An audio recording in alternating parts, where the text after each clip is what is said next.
sayuran gratis nang pekarangan omah. Ya kue godhong ketela guys.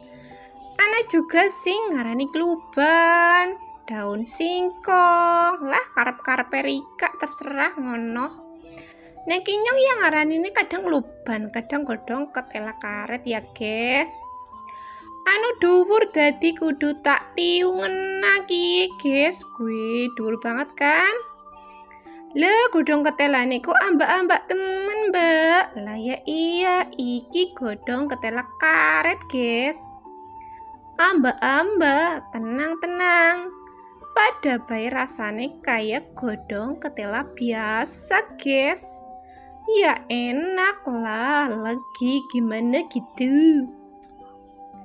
Wih, dilapai Olisa tampak guys pindah maning meng sebelah kulon. Kie juga anak guys. Lah ya tak arah juga. Eman-eman kan lumayan daripada lumayan. Hehehe.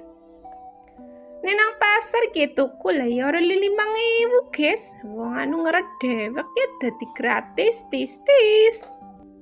Kenang sebelah elor juga anak guys, gue lumayan kan kita godhong ketela biasa guys.